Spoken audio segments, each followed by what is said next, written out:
So assuming if somebody is telling you to go and do your IELTS exam or TOEFL exam at this stage and you're just doing your second year, by the time you finish your bachelor's itself, your scores are invalid. And it's not going to bring you anything.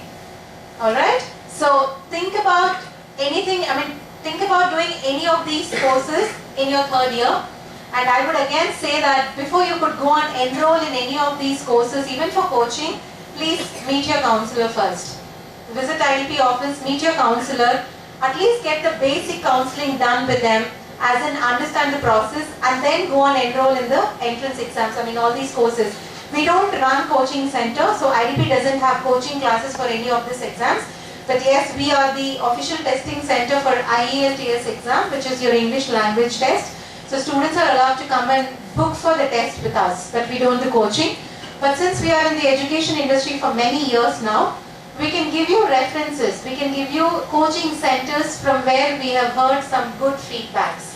Like our old students have gone and done their coaching there, and they're very happy with the professors, they're very happy with the teaching methodology. So when these students come and tell us the feedback, we usually refer students, but we don't have our own coaching centers. So make sure that you come, do your counseling, finish your basic counseling, and then during your third year, you go and actually enroll in these entrance exam preparations. This is the validity of the GRE and GMAT test is 5 years. So one can always think about doing these exams during the third year, or I don't know, if you don't want to study masters right after your bachelor's, you can also do these entrance exams after your fourth year, because the validity is 5 years. So even if you're planning to take a break and work for 3 to 4 years in a company and then go and do your masters, your GRE or GMAT exam scores is still valid and accepted by the universities. GRE is usually done by technical courses. In case somebody is interested in going to USA or Canada, then students take the initiative of doing a GRE exam, and especially if they are looking at any of the technical courses, MS in any course specialization. But if somebody is interested in management related subjects, then GMAT is the exam that you need to do. And again, this is only mandatory for most of the US institutions and some of the Canada institutions. For example, if you're looking at any other countries like Australia, UK or New Zealand, GRE, GMAT are not mandatory exams. Alright, is that clear? It's not mandatory. If you want, you can do it, but that is not going to be really helpful for your admissions. What is helpful for your admissions is your engineering scores, and this can just be an additional scores that you would submit, but this is not the basic requirement that you must have GRE or GMAT scores if you're looking at admissions in Australia, UK or New Zealand. Yeah? TOEFL and IELTS are usually the English language test. This is to test your English capability. Though all of you or all of us have studied in English medium schools, we are not living in a country where the native language is English. English is just a language of instruction or communication for us, but that's not a mother tongue. That is the reason the foreign countries insist that if you are an international student, which means if you are not from that respective English-speaking country, it is mandatory for you to do your IELTS or TOEFL. So you have to do only any one exam. You don't have to do both, because both are similar tests. It's just that US and Canada request for TOEFL exam scores, whereas the other 3 countries are very happy with IELTS. In fact, even US and Canada in some universities are willing to take even the IELTS course. So all these clarifications you will get when you meet a counselor, and the counselor will be able to tell you which is the common exam that you must take, which also will help you to apply for 2 different countries, and your scores are accepted by these institutions. From this slide, my colleague Madhavi would take on, and in the last you can always ask your doubts. Good afternoon, I'm Madhavi. So how are you guys? All fine? Okay. Sorry? So I think the mechanical engineering students were very enthusiastic when we missed the mechanical engineering students when we asked whether to go for the other branches. So just to take it forward, the normal duration of the courses in the abroad countries are going to start with 1 year. Now we can do the courses ranging from 1 year to 3 years or 4 years. You have different courses which are available. It might be from a diploma, PG diploma to a master's and to a PhDs. Now, if you're looking at different countries do have different duration for your courses.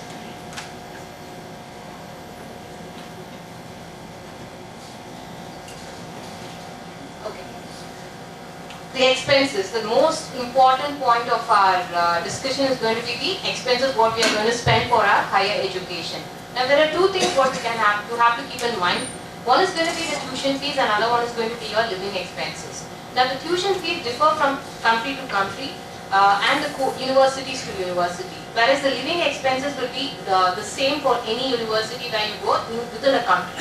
So you're going to go to a country, so the living expenses for that particular country will remain the constant. Whereas the tuition fees will be a variable factor depending on which university you're going to go and choose. So you're looking at it. Go there and study, you are eligible to work in the country part-time. So you can work part-time and also look at contributing towards your living expenses. Components of an application package. Now if I want to apply to an university, what do I need?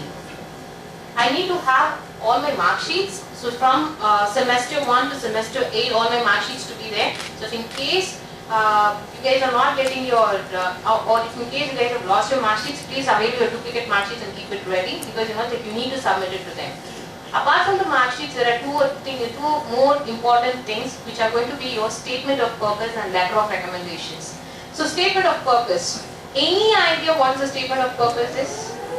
Okay, a statement of purpose is something in which I'm going to talk about myself. Like I'm going to say that, it's like I've completed my mechanical engineering, I've completed my electrical engineering. These are the projects what I have done. My marks are going to only talk about my numbers. Like let's say I got 80%. But what about my projects? Where am I going to show it to? What are the internships what I did? What about the social activities what I did? What about my sports capabilities? Where am I going to put? I'm not going to submit certificates. I'm going to put it in my SOP. So your statement of purpose is more like you talking about yourself. Don't feel that you're blowing your own trumpet. No, it is not. You're going to talk to the university regarding what you have done for all these years. Maybe some of you are very strong in sports. Any cricketers? Footballers? Athletes? Yes? I see some of the hands raising. So if in case I have to point it out, where shall I go and point it out? I can put it in my statement of purpose. I can say that, it's like I have been managing my education as well as my extracurricular activities amply. So that's where I can go ahead and put it through. So you need to talk about yourself. Please don't shy about and say that, I don't want to talk about all these things. No, that's not the way it is going to be. You got to talk about all your projects, all your the internship and everything. We don't write your SOP because if we write, we're going to write it from our mind, but if you write, you're going to write it from your heart. So you need to talk about your things. We can draft your SOP, we can help in drafting your SOP or we can edit your SOP, but we don't write your SOP. The other important thing is going to be your letter of recommendations. Now write everything, like I can say that I'm an athlete, but I wouldn't even gone to a field track. Who's going to give a testimony for me? It's going to be your professors or anybody from your faculty. So you need to be smart enough to understand that these are the two requirements. One is going to be the statement of purpose and letter of recommendations. Many of us don't know that these are, they're complementary. So your letter of recommendations can even talk about whatever you've written in your statement of purpose. If you've said that I've done 8 presentations and you've done 0, and your recommender has not talked about any of your presentations, then there is a doubt over there, right? So make sure that you guys are not bluffing around in your SOP also, because it's easy to find out. So then other things are like going to be for the test scores, what Kiran was talking to you about. Be country like in United States, you need to submit your GRE if in case you want to do your masters, or GMAT if in case it's going to be your MBA or any management program. For the other countries, it is going to be only either IELTS or TOEFL, which is required. I did explain about what is the statement of purpose, so I'm skipping this slide. Intakes and preparation timelines. Now, most of the universities, if you're looking at it, they have a different timeline. Now, for instance, if you're looking at it, in Australia, the schooling starts from the month of January and gets over by November. So, college will normally start, the undergraduate student who's completed his schooling in Australia will normally start it in the month of February. But in our case, we complete our schoolings only in the month of May, June. So, we can't start in February. So, there are 2 intakes available. one in the month of February, one in the month of July. So likewise you have it for different countries. Normally if you are looking at it, the fall intake, which is the primary intake, it happens in the month of July or August or September. That is for the international students. Now the next intake is going to be in the month of January or February, which is popularly called as the spring intake. There are some minimal intakes in the month of November and May, June also. But just to let you know, these are very minimal amount. Like let's say 2 or 3 universities in 1 or 2 countries might open up. So your major focus will be in the fall or the spring intake. Scholarships. So that's some interesting things, right?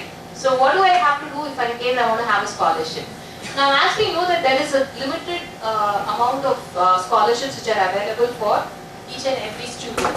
Now how should I make a maximum use of that particular opportunity? It is by building your profile, which you can start doing right from your second year of your education here itself. It is important for you to concentrate on your education, at the same time also play an important or pivotal role in other factors like paper presentations, technical symposiums, like if I'm not wrong, your Baja presentation for mechanical engineering students where they go for the motorsport something, and telecommunication students, if I'm not wrong, electrical students go for your presentations for technical symposiums for paper presentation, and IT students may be doing some projects. So try to maximize your efforts in building your profile. Now this do play an important role because as I said, and for an academic perspective for getting an admission, you might meet the entry requirement.